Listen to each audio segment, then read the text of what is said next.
আপনি কিন্তু মেগাস্টার শাকিব খানের অসংখ্য সিনেমার গান কম্পোজ করেছেন, মিউজিক করেছেন, কিন্তু সাম্প্রতিক বছরগুলোতে আমরা আপনাকে আর তার সিনেমার গানগুলো মিউজিক করতে দেখছি না। এটি কি পাসওয়ার্ড সিনেমার যে আগুন লাগাইলো গানটির কথা আপনি বলেছিলেন, যে গানটি নকল বলেছিলেন, এই কারণে? না, ওটা নিয়ে আমার সঙ্গে শাকিব খানের ব্যক্তিগতভাবে কোনো কানেকশনই নেই, সত্যি কথা। এমন কোনো হ্যালো হাইও কোনোদিন হয়নি।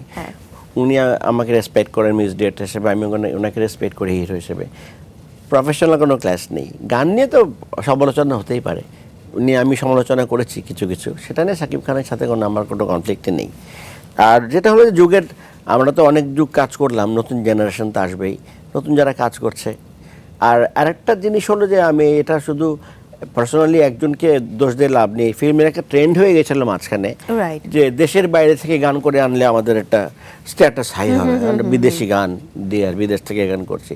তো হঠাৎ করে পার্শ্ববর্তী দেশ থেকে গান নিয়ে বাংলাদেশের ছবিতে যুক্ত করার একটা ট্রেন্ড শুরু হলো। তো ওর থেকে কিন্তু আমরা সরে গেছি বেসিক্যালি, ওই ট্রেন্ডের পর থেকেই।